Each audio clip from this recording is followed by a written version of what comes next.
اوپر یعنی آیتیں پینافلیکس کے اوپر والی سائڈ پر ہوں تو پھر انشاءاللہ کوئی حرج نہیں ہے اس میں، جبکہ ضرورت بھی ہے اس کی۔ سورہ یاسین کو صبح و شام پڑھنے کی فضیلت، شیزان نسیم کشمیر سے۔ سورہ یاسین کے بارے میں فضائل اعمال میں لکھا ہے کہ جو شخص اس کو صبح پڑھے گا شام تک اس کی تمام ضرورتیں پوری ہو جائیں گی، اور جو رات کو پڑھے گا تو رات سے صبح تک اللہ کی پناہ میں ہوگا۔ کیا یہ فضائل درست ہیں؟ اس بارے میں رہنمائی فرما دیں۔ سورہ یاسین کے بارے میں جو حدیثیں ہیں نا صبح پڑھنے کی یا رات پڑھنے کی، یہ ضعیف اور سند کے لحاظ سے بہت کمزور احادیث ہیں۔ اب بعض علماء کی رائے چونکہ یہ تھی کہ ضعیف احادیث بھی فضیلت میں بیان کرنے میں اور کوئی حرج نہیں ہے، تو شیخ الحدیث حضرت مولانا زکریا رحمۃ اللہ علیہ کا یہی موقف تھا، تو وہ اس لیے انہوں نے فضائل اعمال میں بہت ساری صحیح حدیثیں بھی ہیں تو بہت سی ضعیف حدیثیں بھی لائے ہیں، کیونکہ یہ ایک اختلافی مسئلہ ہے کہ کس درجے کی ضعیف حدیث کس بات کو ثابت کرنے کے لیے بیان کی جا سکتی ہے۔ لیکن بعض علماء کا موقف یہ ہے کہ آپ کے پاس صحیح احادیث اتنی ہیں کہ ان پر اگر آپ عمل کریں گے تو ضعیف تک جانے کا آپ کے پاس ٹائم ہی نہیں بچے گا، تو بہتر یہی ہے کہ فضائل کے باب میں بھی جو صحیح احادیث ہیں انہی کو فالو کر لیا جائے۔ تو فجر کے بعد سورہ یاسین پڑھنے کی فضیلت، فجر کی نماز کے بعد سورہ یاسین پڑھنا کیسا ہے؟ کیا یہ سنت عمل ہے؟ عبد المطلب انڈیا سے۔ مسند دارمی کی حدیث ہے کہ نبی صلی اللہ علیہ وسلم نے فرمایا جس نے صبح سورہ یاسین کی تلاوت کی تو اللہ تعالیٰ اس کے اس طرح کے الفاظ ہیں کہ اس کے سارے کام پورے ہو جائیں گے، لیکن یہ حدیث سند کے لحاظ سے بہت زیادہ ضعیف ہے۔ سورہ یاسین قرآن پاک کا دل کیوں؟ سورہ یاسین کو قرآن پاک کا دل کیوں کہا جاتا ہے؟ اس کی کیا وجہ ہے؟ شمائلہ سبی سے شمائلہ صاحبہ نے پوچھا ہے۔ جی یہ بھی پوچھا تھا بیچاری خاتون نے، رمضان سے 2 مہینے پہلے پوچھا ہوگا، جواب اب مل رہا ہے ان کو۔ جی سورہ یاسین کو قرآن پاک کا دل کہا گیا ہے جس حدیث میں، ترمذی کی حدیث ہے، امام ترمذی نے اس حدیث میں لکھا ہے کہ یہ حدیث غریب ہے، لیکن دیگر جو محققین ہیں انہوں نے اس حدیث کو بالکل ضعیف قرار دیا ہے، اور بعض نے تو بالکل موضوع قرار دیا۔ تو موضوع قرار دینے والی بات تو تھوڑی مبالغہ لگتی ہے، لیکن ضعیف بہرحال یہ حدیث ہے جس میں آتا ہے کہ سورہ یاسین قرآن کا دل ہے، اور ضعیف بھی بہت زیادہ ضعیف حدیث ہے۔ تو اب جب کوئی کسی چیز کی فضیلت میں ضعیف حدیث ہوگی تو پھر اس میں علماء کی 2 رائے ہیں۔ بعض علماء کہتے ہیں کہ اس سے کوئی شرعی مسئلہ تو ثابت ہو نہیں رہا، لہذا اس حدیث کو بیان کرنے میں کوئی حرج نہیں ہے، فضائل میں ضعیف حدیث بیان کی جا سکتی ہے۔ اور بعض علماء کا موقف ہے کہ نہیں بھائی، فضائل کے باب میں بھی احتیاط کرتے ہیں کہ جی حدیث صحیح ہی ہونی چاہیے۔ تو اس میں ہمارے ہاں نا غلو بہت ہے۔ بعض لوگ کیا کہتے ہیں، کسی نے سورہ یاسین کی فضیلت میں ضعیف حدیث سنا دی تو بعض لوگ ان کے خلاف کلپ بنا کے ڈال دیتے ہیں، یہ دیکھو ان کو تو پتہ ہی نہیں حدیث ضعیف ہے اور نبی پر بہتان باندھ رہے ہیں، اور دیکھو ان کے پاس علم نہیں ہے۔ تو یہ بھی جہالت کی بات ہے، ضعیف حدیث اور موضوع میں فرق ہوتا ہے۔ تو اور بعض کیا کرتے ہیں، ان کا معیار ایسا ہوتا ہے، اتنا گر جاتا ہے کہ ان کو صحیح حدیث سے پتہ نہیں کچھ چڑ سی ہو جاتی ہے، وہ کبھی کسی موضوع پر التزام ہی نہیں کرتے کہ ہم صحیح حدیث پیش کر دیں لوگوں کے سامنے۔ اس بارے میں صحیح احادیث بھی ہوتی ہیں اس موضوع سے متعلق۔ تو اس لیے اعتدال کی رائے یہی ہے کہ آپ کا جو موقف ہے آپ وہ بیان کر دیں اور دوسرے پہ طنز نہ کریں آپ۔ تو ہماری رائے یہی ہے کہ جب ہمارے پاس صحیح احادیث سے اتنی چیزوں کی فضیلتیں ثابت ہیں تو ہمیں ضعیف کی طرف جانے کی ضرورت نہیں ہے۔ تو میرا تو طریقہ یہی رہا ہے کہ بھئی جب سورہ یاسین کے بارے میں جو یہ حدیث ہے کہ قرآن پاک کا دل ہے، یہ صحیح حدیث نہیں ہے، تو میرا موقف یہی ہے کہ اس میں احتیاط کی جائے، نہ بیان کی جائے وہ حدیث۔ لیکن اگر کوئی عالم یہ حدیث بیان کرتے ہیں ممبر پہ سورہ یاسین کی فضیلت میں، تو ان پہ طنز نہیں کیا جا سکتا، کیونکہ کوئی شرعی مسئلہ نہیں بیان کیا جا رہا، کیونکہ سورہ یاسین کا مضمون بہرحال اتنا جاندار، اتنا شاندار ہے کہ اس ضعیف روایت کی تائید اس سے بہرحال ہوتی ہے کہ اس کے مضمون کو جب آپ دیکھتے ہیں تو لگتا ہے کہ یہ واقعی قرآن پاک کا دل ہے۔ اولم یر الانسان انا خلقناہ من نطفۃ فاذا هو خصیم مبین۔ نبی کے پاس ایک شخص جو ہے نا قبر کی بوسیدہ ہڈی لے کر آیا اور کہنے لگا اس میں جان کون ڈالے گا؟ سورہ یاسین میں اللہ نے آخری رکوع نازل کیا کہ یہ انسان جو آپ کے پاس ہڈی لے کر آیا ہے یہ دیکھتا نہیں ہے، ہم نے اس کو منی کے قطرے سے بنایا، اور آج یہ ہم پہ اعتراض کر رہا ہے کہ اس بوسیدہ ہڈی میں کون جان ڈالے گا؟ قل یحییھا الذی انشأھا اول مرہ۔ آپ اس سے کہتے ہیں وہی جس نے اس ہڈی کو پہلی دفعہ بنایا نا، اسی ہڈی سے پوچھئے، بتائے گی جس نے مجھے پہلی دفعہ بنایا ہے وہ مجھے دوبارہ بھی بنا سکتا ہے۔ تو ایسے جاندار مضامین ہیں سورہ یاسین کے، تو اس لحاظ سے اس کو دل کہہ دینے میں کوئی حرج نہیں ہے، لیکن بہرحال اس بارے میں جو روایت ہے وہ کافی ضعیف روایت ہے۔ تو ہمارا طرز یہ ہے کہ جو صحیح احادیث ہیں، جیسے عبداللہ ابن عباس رضی اللہ عنہ سے ایک اثر منقول ہے سورہ یاسین کی فضیلت میں، صبح و شام پڑھنا چاہیے سورہ یاسین کو، تو ایسے صحیح روایات کا اگر ہم التزام کریں تو یہ زیادہ بہتر ہے۔ پھر کبھی انشاءاللہ میں سورہ یاسین کی کوئی فضیلت اگر صحیح احادیث میں وارد ہوئی ہے تو اس پہ الگ سے انشاءاللہ میں کلپ ریکارڈ کروا دوں گا۔ عام طور پر جو صورتوں کے الگ الگ فضائل کے بارے میں جو احادیث ہیں نا وہ ضعیف ہی ہوتی ہیں عام طور پر۔ صورتوں کے الگ الگ جو فضائل ہوتے ہیں نا، فلاں صورت کی یہ فضیلت، فلاں صورت کی، عام طور پر قاعدہ کلیہ نہیں ہے۔ بعض صورتوں کی فضیلت پر جیسے سورہ اخلاص کے بارے میں آتا ہے 3 دفعہ سورہ اخلاص پڑھنا ایک قرآن کے برابر ہے، تو یہ تو صحیح حدیث سے ثابت ہے۔ لیکن عام طور پر جو صورتوں کی الگ الگ فضیلت کے فلاں ٹائم پہ پڑھنے میں یہ، فلاں ٹائم پہ پڑھنے میں، تو عموماً اس بارے میں روایات اکثر ضعیف ہوتی ہیں۔ فجر کے بعد کون سے کام کریں؟ فجر کے بعد ایک مسلمان کی کیا روٹین ہونی چاہیے، اس پر روشنی ڈالیں۔ ابو حنین کراچی سے۔ دیکھیں حدیث سے تو یہ بات ثابت ہے کہ فجر کے بعد کا وقت ذکر اللہ کا وقت ہے۔ آپ صلی اللہ علیہ وسلم نے ارشاد فرمایا کہ جو شخص فجر کی نماز کے بعد اسی جگہ جہاں نماز پڑھی ہے بیٹھے بیٹھے اللہ کا ذکر کرتا ہے یہاں تک کہ جب سورج ایک نیزہ بلند ہو جاتا ہے، اشراق کا وقت داخل ہوتا ہے، 2 رکعت پڑھتا ہے، تو اللہ اس کو ایک حج عمرے کا ثواب عطا فرماتے ہیں۔ تو بہت سارے اسلاف اسی پر عمل کرتے تھے کہ فجر کی نماز کے بعد اللہ کا ذکر کیا کرتے تھے۔ یہاں تک فقہا نے لکھا ہے کہ فجر کی نماز کے بعد تلاوت کرنے سے بہتر ہے ذکر کرنا۔ تو اگر کوئی اس طرح تسبیحات نہ کر سکے تو پھر تلاوت کر لے، کیونکہ بہرحال تلاوت بھی ایک طرح کا اللہ کا ذکر ہی ہے۔ تو یہ وقت جو ہے نا ذکر اذکار کا وقت ہے، سب سے بہتر ہے ذکر کرے، وہ نہیں تو پھر تلاوت کرے۔ تو لیکن واجب کچھ بھی نہیں ہے اس میں۔ تو اگر آپ فجر سے پہلے کر لیں ذکر، فجر سے پہلے کر لیں تلاوت تو بھی جائز ہے۔ تو شریعت میں آپ کو اس کا اختیار دیا ہے۔ لیکن فجر کے بعد سونا فوراً، یہ بہرحال شریعت میں ناجائز حرام نہ بھی ہو لیکن ناپسندیدہ ہے۔ بہت سارے اسلاف سے اس کی کراہت منقول ہے۔ تو اگر کوئی مجبور ہو تو ایک الگ بات ہے، جیسے کسی کو رات کو نیند ہی نہ آئی ہو اور اس نے صبح 8 بجے کہیں جانا ہے، اب وہ اگر فجر کے بعد نہیں سوئے گا تو وہ آگے نیند پوری نہیں ہوگی، مسائل کھڑے ہوں گے، تو وہ الگ بات ہے، وہ سو جائے۔ لیکن نارملی فجر کے بعد سونے کا معمول بنا لینا یا بلا ضرورت یہ کام کرنا شریعت میں پسندیدہ نہیں ہے۔ بہت سارے اسلاف نے اس کو ناپسند کیا ہے، کیونکہ مبارک وقت ہے، اللہ اللہ کرنے کا وقت ہے۔ کچھ نہیں آپ کرتے، ایکسرسائز کر لیں اس وقت، صبح واک کر لیں جا کے، اچھی ہوا ہے، تازہ ہوا ملے گی آپ کو، جاگنگ کر لیں اس وقت جا کے، پورا دن آپ کا اچھا گزرے گا۔ تو یہ اس قسم کی ایکٹیویٹیز کرنی چاہیے۔ اور دوسری بات، نبی صلی اللہ علیہ وسلم نے فرمایا بورک لامتی فی بکورہا، اللہ تعالیٰ نے میری امت کے کاموں میں برکت رکھی ہے صبح کے وقتوں میں۔ تو جتنے بھی کام جو صبح کے وقت میں کیے جائیں اس میں اللہ نے برکت بہت رکھی ہے۔ تو اس میں ایکسرسائز بھی کی جا سکتی ہے، اس میں پڑھا بھی جا سکتا ہے، کاروبار بھی کیا جا سکتا ہے۔ لوگ کہتے ہیں ہم اس وقت کاروبار کیسے کریں، دکانیں بند ہوتی ہیں۔ تو بھائی کاروبار کی پلاننگ کر رہے ہیں اس وقت بیٹھ کے آپ، ٹھیک ہے، دکان نہ کھولیں، کوئی ہے ہی نہیں کسٹمر آپ کو کراچی میں، تو آپ صبح اگر بیٹھیں گے دکان کھول کے ایک بندہ بھی نہیں ملے گا۔ لیکن ہمارے ایک دوست نے ایسا کیا، دوست تو نہیں جاننے والے تھے، انہوں نے کیا کیا، انہوں نے کہا کہ میں فجر کے بعد دکان کھولوں گا، تو اعلان کر دیا کہ جو کسٹمر فجر کے بعد آئے گا خصوصی ڈسکاؤنٹ ہوگا ان کے ساتھ۔ تو اس میں لوگ اس بہانے جلدی جلدی جانے لگے، تو وہ ان کا اتنا رش ہو گیا کہ ان کا اس طرح سے کاروبار میں جو نقصان ہو سکتا تھا اس کی تلافی اس طرح سے ہو گئی۔ تو بہت سارے طریقے، انسان جب کھوپڑی استعمال کرتا ہے تو طریقے سامنے آتے ہیں، اور کھوپڑی استعمال بھی فجر کے بعد بہت اچھے طریقے سے ہو جاتی ہے۔ بلکہ سردیوں میں تو فجر سے پہلے آپ کو کھوپڑی استعمال کرنا شروع کر دینی چاہیے، کیونکہ سردیوں میں راتیں بہت لمبی ہوتی ہیں۔ تو یہ وقت جو ہے نا انسان کا دماغ بہت فریش ہوتا ہے اور اس وقت بہت اچھا سوچ سکتا ہے، پلاننگ بہت اچھی کر سکتا ہے۔ تو یہ کام فجر کے بعد یا فجر سے پہلے یا فجر کے بعد یہ کام کرنے چاہیے۔ اللہ تعالیٰ صحیح طرح سے بات کہنے کی، سننے کی، سمجھنے کی اور عمل کی اللہ توفیق عطا فرمائے۔ قرآن مجید کا جو موضوع ہے وہ ہے اخلاقیات، انسان کو اندر سے ٹھیک کیا جائے۔ میڈیکل سائنس کا جو موضوع ہے وہ ہے انسان کو باہر سے ٹھیک کیا جائے۔ گھٹنوں میں درد ہے ڈاکٹر ٹھیک کر دے گا، دل میں پین ہو رہا ہے ڈاکٹر ٹھیک کر دے گا۔ لیکن جو اندر کی بیماریاں ہیں جس کو روحانی بیماریاں کہتے ہیں، آپ کے دل میں حسد ہے، بغض ہے، دنیا کی محبت ہے، تکبر ہے، تو یہ چیزیں ڈاکٹروں کا کام نہیں ہے ٹھیک کرنا، بلکہ یہ ڈاکٹروں میں بھی ہو سکتی ہیں۔ ہو سکتی کیا ہے، ہوتی ہیں۔ یہ سائنسدانوں میں بھی ہوتی ہیں، سیاستدانوں میں بھی ہوتی ہیں۔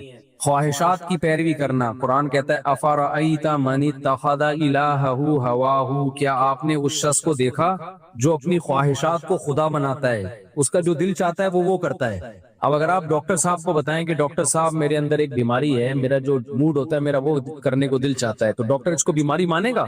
کبھی بھی نہیں مانے گا۔ لیکن اللہ کہتے ہیں کہ یہ بہت بڑی بیماری ہے، بلکہ اللہ تعجب کر رہے ہیں، یعنی ظاہری لحاظ سے تعجب کہ وہ شخص افرأیت، یہ تعجب کا صیغہ ہے، آپ بتائیے اس شخص کی حالت کتنی عجیب ہے جو ہے انسان لیکن پیچھے کس کے چلتا ہے؟ اپنی خواہشات۔ وہ کہتا ہے میرا دل یہ چاہتا ہے میں یہ کروں گا، یہ دل چاہتا ہے میں یہ کروں گا، یہ دل چاہتا ہے تو میں یہ کروں گا۔ وَأَضَلَّهُ اللَّهُ عَلَىٰ عِلْمٍ، اور اللہ نے اس کو علم کے باوجود گمراہ کیا ہے۔ علم کے باوجود کا مطلب جو آدمی اپنی خواہشات کے پیچھے چلتا ہے نا، اس کو بہت دفعہ پتا ہوتا ہے کہ جو کام میں کر رہا ہوں یہ غلط ہے، پھر بھی کر رہا ہوتا ہے، وہ جو خواہشات کے غلام ہوتے ہیں۔ تو یہ ایک باطنی بیماری ہے، اس کا دنیا میں کسی کے پاس علاج نہیں ہے۔ آپ کہہ سکتے ہو بھائی علاج ہے، انگریزوں کے پاس جو انہوں نے اتنی ترقی کی ہے ان کے پاس علاج ہے کہ اگر آپ کا غلط چیزیں کھانے کا دل کر رہا ہے تو وہ روک دیتے ہیں اس کو۔ ان کے موٹیویشنل اسپیکرز جو ہیں وہ آپ کو ایسی اس طرح سے گائیڈ کرتے ہیں کہ آپ ایک اچھے انسان بن کے زندگی گزارتے ہیں۔ تو اس کا جواب یہ میرے بھائی ایسا نہیں ہے۔ اگر ان کے پاس ہدایت ہوتی تو وہ شراب نہ پیتے، وہ زنا نہ کرتے، وہ خاندانی نظام کو تباہ و برباد نہ کرتے، وہ خدا کے وجود کا انکار نہ کرتے، وہ ناشکرے نہ ہوتے اپنے بنانے والے کے۔ دنیا میں سب سے پہلا انسان کی جو ذمہ داری ہے نا شکر ادا کرے، وہ کس کا شکر ہے؟ جس نے بنایا۔ انگریز مانتا ہے اللہ کے شکر کو؟ نہیں مانتا۔ تو ان کو تو یہی نہیں پتا کہ اصل کے اندر کی بیماریاں ہیں کیا، اس بیماریوں کا علاج تو اگلی بات ہے۔ دیکھو ایک دو قسم کے مریض ہوتے ہیں، ایک مریض تو وہ ہے جس کو پتا ہے میں بیمار ہوں، اس کو یہ نہیں پتا میری بیماری ٹھیک کہاں سے ہوگی، یہ کم درجے کا مریض ہے۔ ایک مریض وہ ہے جس بیچارے کو پتہ ہی نہیں ہے کہ میں بیمار ہوں، وہ کینسر لے کے گھوم رہا ہے۔ میں اکثر ایک واقعہ سناتا ہوں، ہمارے ایک ریلیٹیو وہ گئے ڈاکٹر کے پاس، کوئی مسئلہ تھا ان کو ہلکا پھلکا سا، ڈاکٹر نے پورا الٹرا ساؤنڈ MRI وغیرہ کرائی تو گردے میں کینسر نکلا۔ اب گردے کے کینسر کا تو کسی کو وہم بھی نہیں تھا کہ ان کے گردے میں، کبھی کڈنی میں درد بھی نہیں ہوا۔ ڈاکٹر نے کہا یہ جو آپ مسئلہ بتا رہے ہو بھائی یہ تو چھوٹا مسئلہ ہے، اصل تو کچھ اور ہے۔ تو ان کا پورا گردہ آپریشن ہو کے نکلا، بہرحال بچ گئے وہ، کیونکہ اگر وہ تھوڑا دیر کر دیتے، اب وہ گردے کا ٹیسٹ کرانے تھوڑی گئے تھے، وہ تو ویسے ہی کسی کام کے سلسلے میں گئے تھے، نکل کے آیا کڈنی کا کینسر۔ تو بعض دفعہ انسان کو جو بیماری ہوتی ہے اس بیماری کا اس کو علم ہوتا ہی نہیں ہے، تو یہ زیادہ بڑی بیماری ہے۔ ویڈیو نہیں بنا میرے بھائی، تو یہ زیادہ بڑی بیماری ہے۔ ایک چھوٹی، جی اچھا پھر صحیح ہے، پھر صحیح ہے۔ تو یہ چھوٹی بیماری ہے کہ آپ کو اپنی بیماری کا علم ہو، اور یہ بڑی بیماری ہے کہ آپ کو اپنی بیماری کا علم ہے ہی نہیں۔ تو کافر جو ہے وہ چھوٹا بیمار نہیں ہے، وہ بڑا بیمار ہے، وہ بڑا بیمار ہے، اس کو یہ پتہ ہی نہیں ہے کہ میرے اندر بیماریاں ہیں کیا، ناشکری۔ قرآن کہتا ہے کافر ان الانسان لربہ کفورا، انسان اپنے رب کا چھوٹا ناشکرا نہیں، بہت بڑا ناشکرا ہے۔ تو آپ وہ ایک بات بتاؤ، شکر گزار اچھا ہوتا ہے، ناشکرا اچھا ہوتا ہے، یا شکر گزار اچھا ہوتا ہے؟ شکر گزار اچھا ہوتا ہے نا، ناشکرا غیر اخلاقی حرکت ہے نا۔ تو اللہ کہتے ہیں سارے کافر کیا ہیں؟ ناشکرے۔ اور ہم کہتے ہیں کہ سارے کافر کیا ہیں؟ مسلمانوں سے اچھے۔ ہم کہہ رہے ہوتے ہیں نا منہ سے، ارے مسلمانوں سے اچھے ہیں، تو اللہ ان کو یہ کیوں کہہ رہے کہ بہت بڑے ناشکرے ہیں؟ یہ وجہ کیا ہے کہ وہ یہ فیصلہ ہی نہیں کر پا رہے ہیں کہ اصل بیماری ہے کیا، غیر اخلاقی کام ہے کیا۔ انہوں نے خود سے غیر اخلاقی اور اخلاقی کا معیار متعین کر لیا، خود سے۔ زنا کرنے والے کو برا نہیں سمجھتے وہ، ماں باپ کے ساتھ برا سلوک کرنے والے کو برا نہیں سمجھتے وہ، شراب پینے والے کو برا نہیں سمجھتے وہ، اللہ کا انکار کرنا، اللہ کے ساتھ غیروں کو شریک کرنا، اس کو برا نہیں سمجھتے وہ۔ تو اس لیے اللہ تعالیٰ نے قرآن مجید اس لیے نازل کیا کہ اللہ نے فرمایا فیہ شفاء لما فی الصدور، تمہارے سینوں کے اندر جو بیماریاں چھپی ہوئی ہیں، جو برائیاں چھپی ہوئی ہیں، اس سے شفا صرف اور صرف قرآن سے ملے گی، قرآن کے علاوہ کوئی اور ذریعہ نہیں ہے۔ تو اب یہ جو میں نے آیت پڑھی ہے نا، اس میں بھی اللہ نے انسان کی اخلاقی بیماری کا تذکرہ کیا کہ ایک بہت بڑا ٹیکنیکل فالٹ انسان میں پایا جاتا ہے۔ ان الانسان خلق ہلوعا اذا مسہ الشر جزوعا واذا مسہ الخیر منوعا۔ فرمایا بہت بڑا ٹیکنیکل فالٹ یہ ہے، مینوفیکچرنگ فالٹ ہے انسان کے اندر، کہ جب اسے کوئی مصیبت آتی ہے تو یہ اس مصیبت میں بے صبرا ہو جاتا ہے، حالانکہ یہ نہیں دیکھتا کہ یہ مصیبت دی کس نے ہے، اللہ نے. تو جو خدا مصیبت دے سکتا ہے وہ مصیبت ہٹانے پر قدرت رکھتا ہے کہ نہیں رکھتا؟ کیوں نہیں بھائی قدرت رکھتا؟ وہ ہٹتے یہ مایوس ہونا شروع ہو جاتا ہے. تو کافر کے اندر ایک ٹیکنیکل فالٹ کیا ہے؟ مصیبتوں میں کیا ہونا؟ مایوس. دوسروں کو وہ سمجھا رہے ہوں گے مایوسی بری چیز ہے، ان کے ڈاکٹر خود مایوس ہو رہے ہوں گے. میں اس پر ایک چٹکلا مجھے یاد آتا ہے. پہلے ایک ڈاکٹر تھے، بڑے زبردست نفسیاتی ڈاکٹر، وہ خود ڈپریشن میں چلے گئے تھے ایک دم. وہ خود بتا رہے ہیں کہ مجھے خود انہوں نے بتایا کہ میں لوگوں کی ڈپریشن کا علاج کرتا تھا، ایک دفعہ مجھے کوئی ٹینشن ہوئی تو میں ڈپریشن میں چلا گیا اور کہنے لگا میرا علاج کون کرے گا؟ تو بھائی ڈاکٹر کے پاس بھی علاج نہیں ہے اس کا. تو مجھے وہ اس پہ ایک چٹکلا یاد آتا ہے. ایک آدمی جو تھا نا، اس کی لاٹری میں 5 کروڑ روپے نکلے. کتنے روپے؟ 5 کروڑ روپے. اب غریب آدمی تھا، اس کو کمپنی جا کے بتا دیتی تمہارا 5 کروڑ روپے نکلا ہے، تو ڈر یہ تھا کہ خوشی سے مر نہ جائے گی. بھائی ایک دم بتا دیں گے تمہارے. اس نے تو چلتے ہوئے کوئی لاٹری ایسی خرید لی کہ یار 5 روپے کی مل رہی ہے. نکل کتنے آئے؟ 5 کروڑ. اس کو اب کمپنی کو ڈر یہ تھا کہ ہم نے اس کو بتایا نا تمہارے 5 کروڑ نکلے ہیں تو یہ خوشی سے کیا ہو جائے گا؟ مر نہ جائے. تو کمپنی نے ایک ڈاکٹر، ایک نفسیاتی، جو نفسیات کا علم، نفسیاتی ڈاکٹر کہنا نہیں چاہیے، وہ ڈاکٹر ہی نفسیاتی ہے تو پھر وہ کیا علاج کرے گا؟ ایک ڈاکٹر نے مجھے کہا یار ہم نفسیاتی ڈاکٹر تھوڑی ہیں، ہم تو بالکل نارمل ڈاکٹر ہیں. نفسیاتی تو اسے کہتے ہیں جو خود پاگل ہو چکا ہو نا. نفسیات کا علاج کرنے والے ڈاکٹر، سائیکولوجسٹ، سائیکیٹرسٹ تو میڈیسن وغیرہ کے ذریعے کرتا ہے نا، وہ بھی ٹھیک ہے، چلو ہمیں ابھی کوئی. تو ڈاکٹر کو ہائر کیا کہ اس کو جا کے تم نے بتانے کہ 5 کروڑ روپے نکلے، لیکن اس طرح سے بتانا کہ یہ مر نہ جائے کہیں خوشی سے.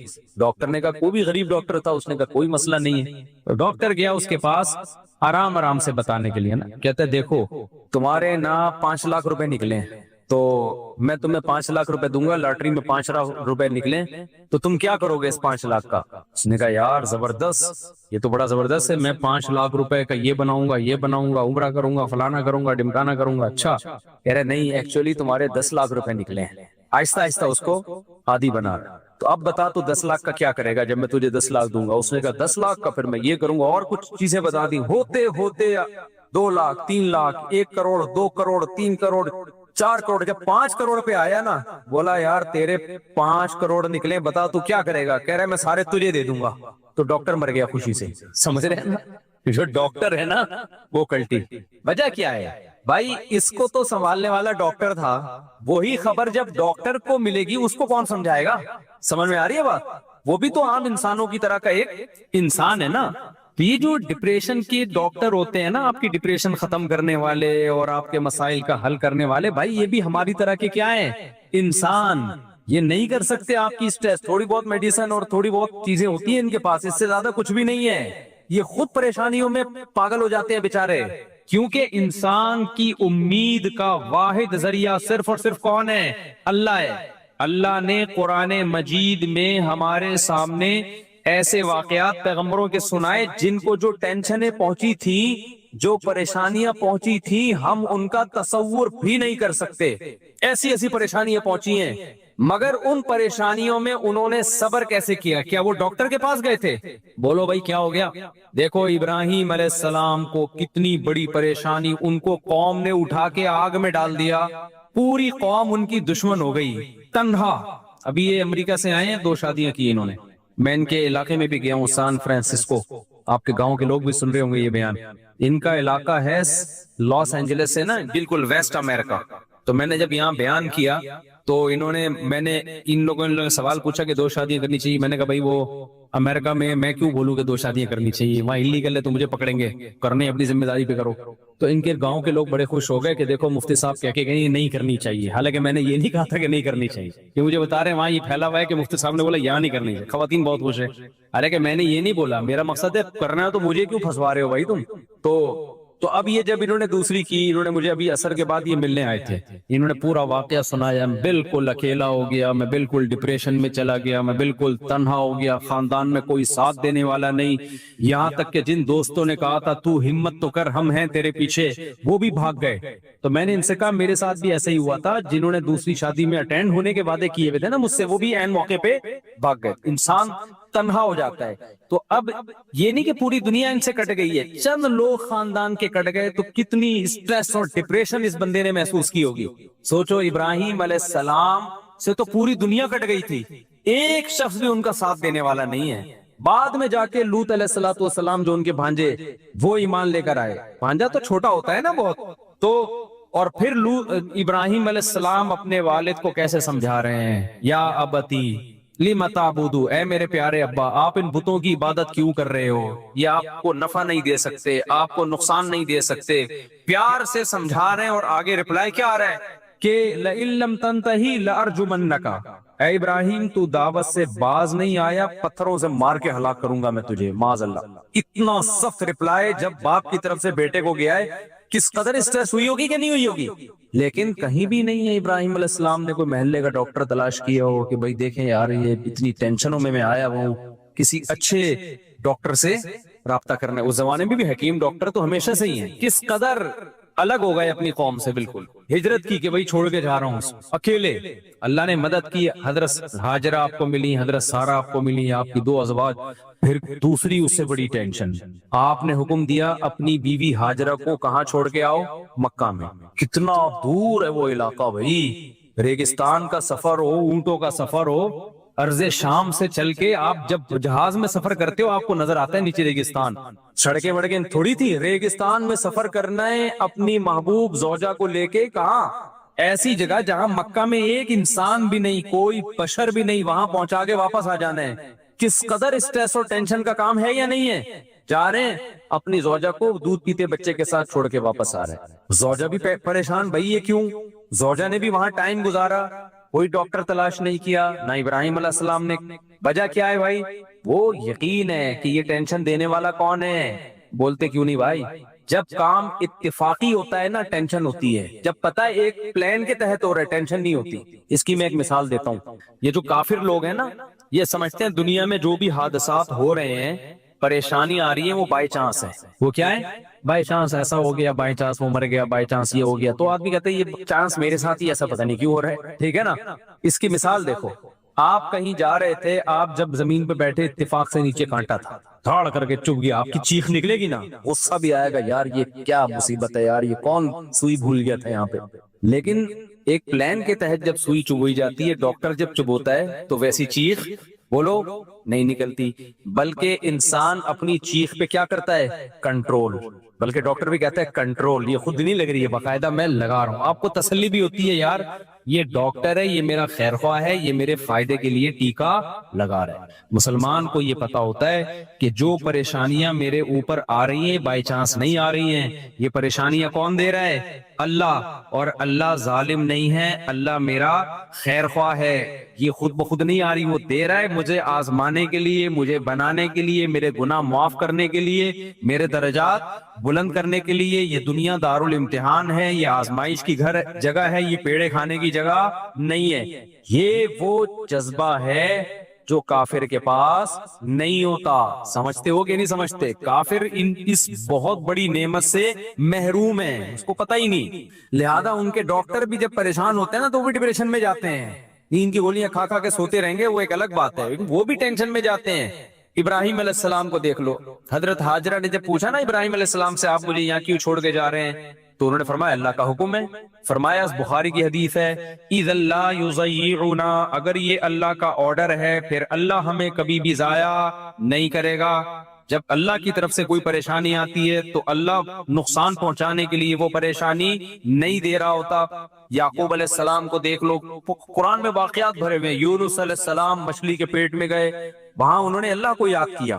تو میرے بھائی جس کی زندگی میں اللہ ان ہوگا اس کی زندگی ڈپریشن اور پریشانیوں سے پاک ہوگی. جس کی زندگی میں اللہ نہیں ہے وہ ٹینشن دور کرنے کے لیے گٹکے بھی کھائے گا, وہ ٹینشن دور کرنے کے لیے شراب بھی پیے گا, وہ ٹینشن دور کرنے کے لیے چرس بھی, بولتے کیوں نہیں, پیے گا, وہ ٹینشن دور کرنے کے لیے زنا بھی کرے گا, وہ ٹینشن دور کرنے کے لیے مار دھاڑ بھی کرے گا. بہت زبر ڈپریشن میں ہوتا ہے, اٹھا اٹھا کے سر مار رہا ہوتا ہے دیواروں سے, کیونکہ اس کے پاس کوئی حل ہی نہیں ہے اس کا.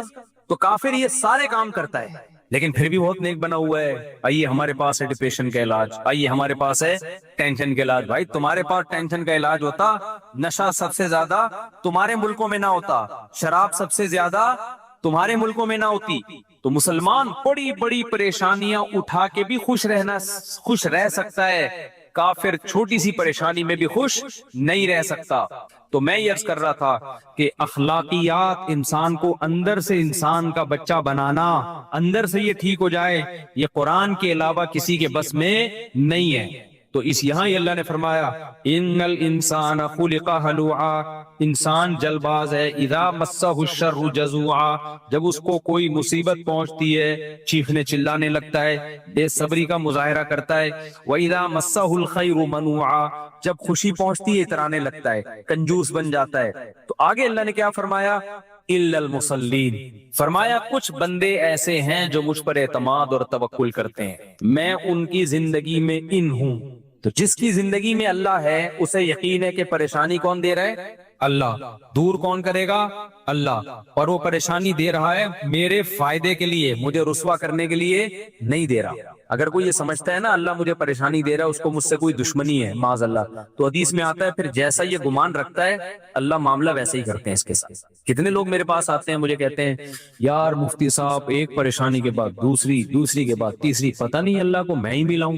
یہ جو الفاظ آپ منہ سے نکال رہے ہو نا، تو حدیث میں آتا ہے اللہ تعالیٰ فرماتے ہیں انا عند ظن عبدی بی، کہ میرا بندہ میرے بارے میں جو گمان کرے گا میں پھر ویسا ہی ہوں اس کے ساتھ۔ اگر بندہ یہ سمجھے یار یہ پریشانیاں در پریشانیاں آ رہی ہیں، بس اللہ کی طرف سے مجھے صبر کرنا چاہیے، تو ان پریشانیوں کو اللہ اس کے حق میں نعمت بنا دیتے ہیں۔ اور اگر وہ یہ سمجھتا ہے کہ یہ پریشانیاں اللہ کی طرف سے مجھے نقصان پہنچانے کے لیے اللہ کو میں ہی ملاؤں، تو پھر اللہ ان پریشانیوں کو اس کے لیے نعمت کے بجائے عذاب بنا دیتے ہیں۔ نبی صلی اللہ علیہ وسلم نے فرمایا کہ آپ صلی اللہ علیہ وسلم نے ایک بوڑھے کے پاس گئے، وہ شدید بخار میں تھا، آپ نے فرمایا طہور انشاءاللہ، یہ بخار تمہارے گناہوں کے معاف کرنے کا ذریعہ بنے گا۔ نبی نے فرمایا کہ جس شخص کو بخار ہوتا ہے نا، جو بخار کی گرمی یہ جہنم کی آگ کی گرمی کو کم کرتی ہے، جو جہنم کی آگ کا حصہ ہے نا جو اس کو آخرت میں ملنا تھا، اللہ بخار کی شکل میں دنیا میں دیتے ہیں اس کو، اور یہ بہت تھوڑے میں بہت بڑا عذاب اس سے ہٹا دیتے ہیں۔ بھائی دنیا میں بہت تھوڑے میں وہاں کی بہت بڑی تکلیف اللہ دور کرتے ہیں۔ یہاں بہت تھوڑا ہوگا وہاں بہت زیادہ ہوگا، اللہ کہتے ہیں وہاں کے بجائے یہاں تھوڑا دے دو تاکہ وہاں کے زیادہ سے بچ جائے۔ تو بوڑھا بخار میں تھا، آپ صلی اللہ علیہ وسلم نے فرمایا کہ اللہ کی طرف سے یہ معافی کا ذریعہ ہے۔ وہ بخار میں اس کو غصہ، یہ مغفرت نہیں ہے، یہ بڈھے پہ عذاب مسلط ہوا ہے، اس طرح کے الفاظ انہوں نے کہا، نہیں بوڑھے پہ کیا ہے، یہ ایک عذاب ہے۔ تو آپ نے فرمایا ابھی عذاب ہی ہے، تمہارے اگر نیت یہ ہے کہ اللہ عذاب دے رہا ہے تو پھر اب یہ کیا ہے، ابھی اللہ کی طرف سے عذاب۔ تو اللہ نے فرمایا کہ جن لوگوں کی زندگی میں اللہ ہے تو وہ جلد باز نہیں ہوتے، مصیبتوں میں صبر کرتے ہیں، خوشیوں میں اللہ کا شکر کرتے ہیں۔ لیکن جن کی زندگیوں میں اللہ ہے ان کی علامتیں کیا ہیں؟ آگے اللہ نے وہ علامتیں بتائی، کیونکہ ہر آدمی کہتا ہے میں اللہ کو مانتا ہوں، کہتا ہے کہ نہیں کہتا؟ تو اللہ نے علامتیں بتائیں، فرمایا کہ یہ زبانی دعویٰ قبول نہیں ہے کہ تم کہو میں اللہ پہ ایمان رکھتا ہوں۔ جن کی زندگی میں اللہ ہے، جو اللہ پہ اعتماد کرتے ہیں، وہ سمجھتے ہیں مصیبت دینے والا بھی اللہ، خوشیاں دینے والا بھی اللہ، تو اللہ نے فرمایا کہ ان کی علامت یہ ہے الا المصلین، کہ وہ نماز پابندی سے قائم کرتے ہیں۔ جو آدمی 5 وقت پابندی سے نماز نہیں پڑھتا اور کہتا ہے میں اللہ پہ ایمان رکھتا ہوں، یہ خالی پیلی کا دعویٰ ہے، اندر سے کھوکھلا دعویٰ ہے، اس دعوے کی اللہ کی نظر میں کوئی حقیقت بولو نہیں ہے۔ الا المصلین، اللہ کہتے ہیں نماز پڑھے سب سے پہلے۔ جب اللہ کو مانتا ہے، مجھے بتاؤ تھانے سے ایس ایچ او صاحب کا میسج آ جا بھائی تیرا بلاوا آیا ہے، اگر آپ کو پتہ ہی نہ ہو کہ تھانے سے بلایا، ویسے ہی کوئی بندہ چلتے ہوئے کہہ رہا ہے یار تجھے صاحب بلا رہے ہیں، آپ بولے گا جا تیرے نوکر ہیں ہم جو صاحب بلا رہے ہیں، لیکن پتہ چل جائے وہ تصویر دکھائی ہے ایس ایچ او صاحب ہے انہوں نے بلایا ہے، جاؤ گے کہ نہیں جاؤ گے؟ بولتے کیوں نہیں بھائی، ویسے تو نہیں لگ رہا لیکن جب بلاوے گا نا کوئی تو بغیر پوچھے جاؤ گے۔ ایک دفعہ ایک تھانے سے فون آیا ایس ایچ او صاحب کا، انہوں نے بولا آپ ذرا ملاقات کرنا چاہتا ہوں، بہت پرانی بات ہے۔ میں نے کہا ٹھیک ہے حضرت بتا دیں کب آ جاؤں؟ کہہ رہے ہیں یار وہ بس ملنا ہے آپ سے، آپ آ جائیں۔ میں نے کہا آپ آنا پڑے گا ورنہ آپ موبائل بھیج دو گے اٹھا کے لے جاؤ گے، کیا خیال ہے؟ تمیز سے آ جاتے ہیں، اچھا ہے۔ خیر وہ ایسا کوئی مسئلہ تھا نہیں۔ تو مولانا تھانوی رحمہ اللہ تعالیٰ کے پاس جب کوئی انگریز کی حکومت کی طرف سے کوئی نوٹس آتا نا کہ کورٹ میں آ جائیں تو وہ چلے جاتے۔ کسی نے کہا کافروں کی حکومت ہے، آپ ایک نوٹس پہ عدالت پہنچ جاتے، انہوں نے کہا حکومت تو ہے نا چاہے کافروں کی ہو مسلمانوں کی، تمیز سے نہیں گئے تو کیا کریں گے؟ اٹھا کے لے جائیں گے، تو بہتر نہیں عزت کے ساتھ چلے جاؤ۔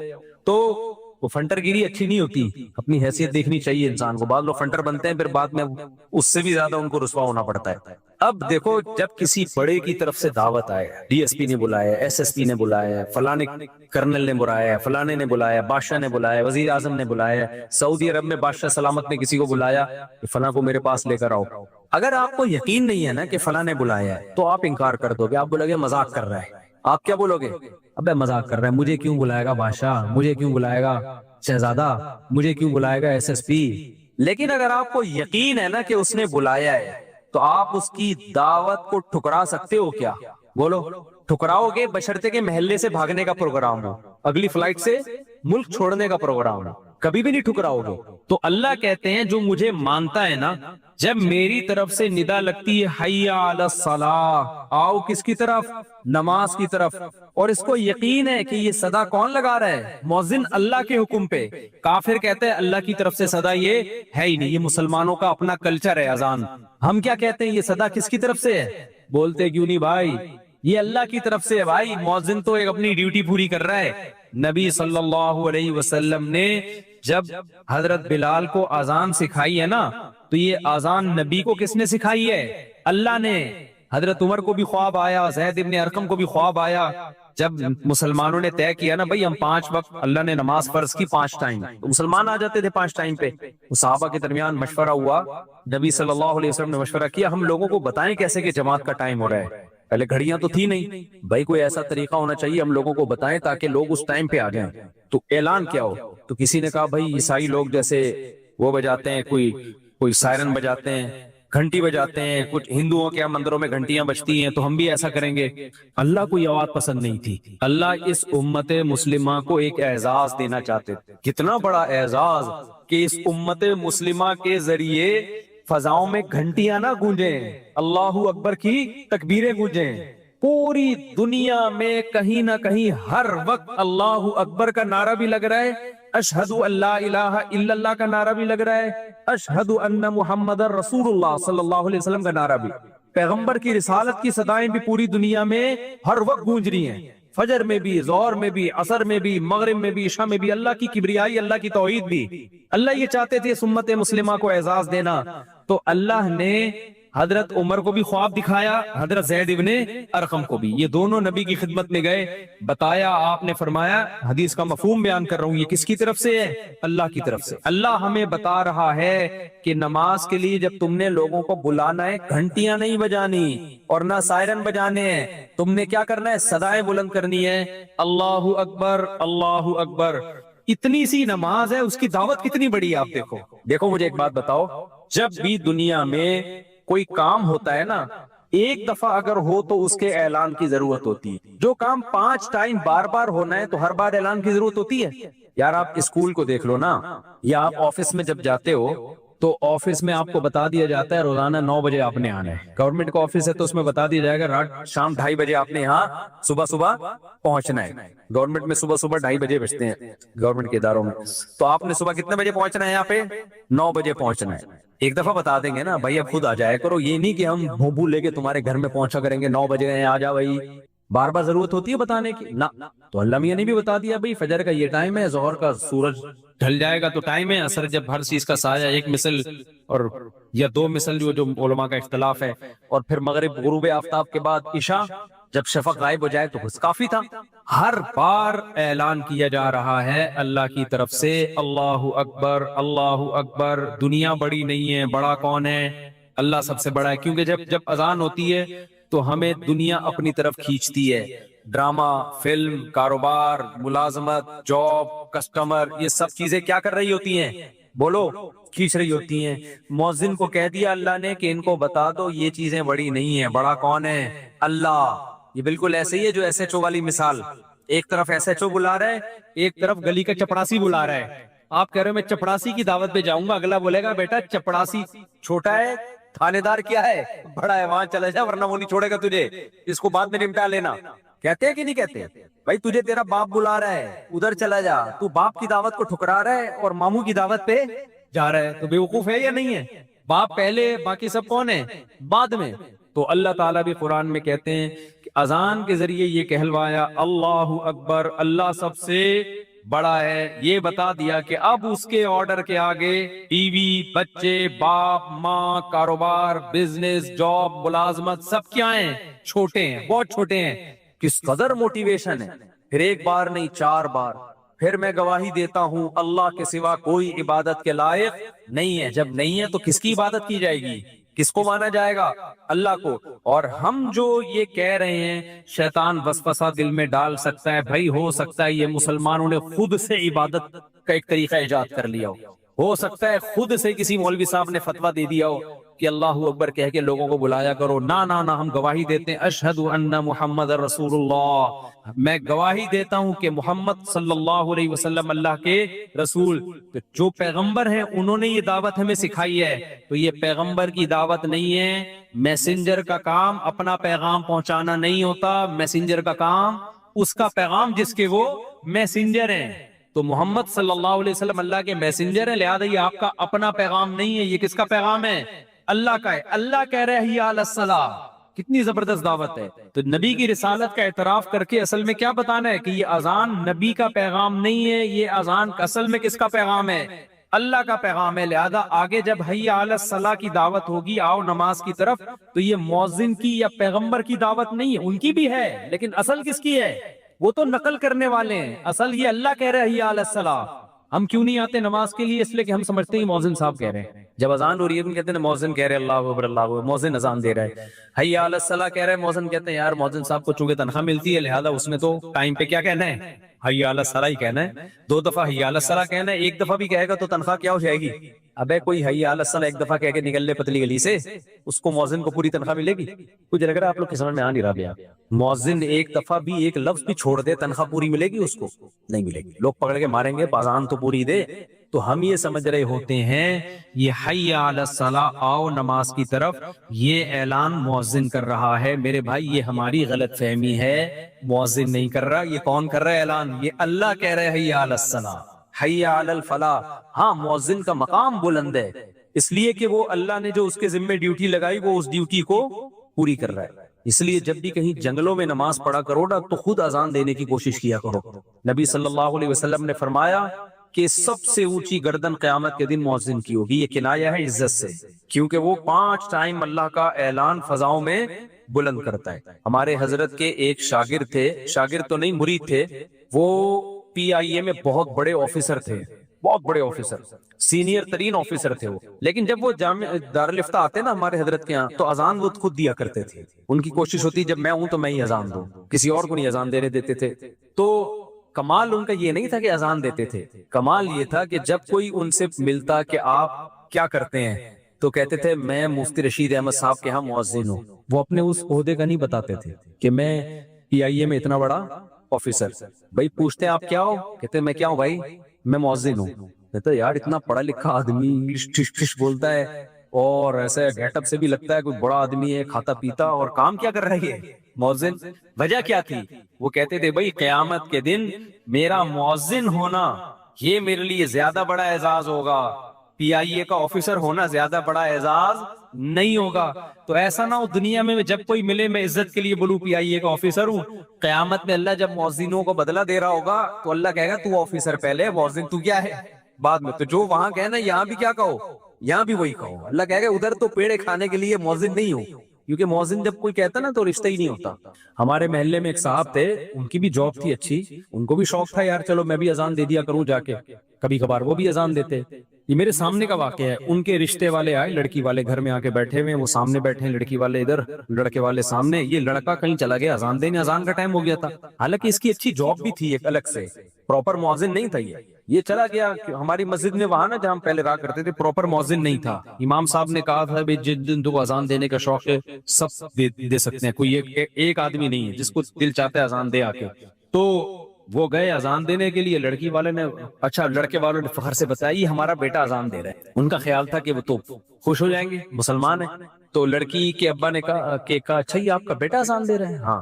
ہم نے نہیں کرنی بھائی یہاں پہ، ہم مولویوں کو سے شادی نہیں کرتے، تو ہم مولویوں کو نہیں دیتے اپنی بیٹی، وہ رشتہ ہی توڑ کے چلے گئے۔ ابے بھائی تو اس کو ملو تو صحیح، تم دیکھو تو صحیح، اس کو نہیں بس اذان کیوں دے رہا ہے یہ تو مولانا نکلا۔ مجھے ایک جگہ گھر چاہیے تھا کرائے پہ گھر چاہیے تھا، یہ کچھ وقت پرانی بات ہے، تو میں نے کسی کے ذمے لگایا، اسٹیٹ ایجنٹ کے گھر وزٹ کیا، دیکھا بڑا زبردست، تو میں نے اسٹیٹ ایجنٹ سے کہا کہ یار ان لوگ کو بتا دینا میں ایگری ہوں۔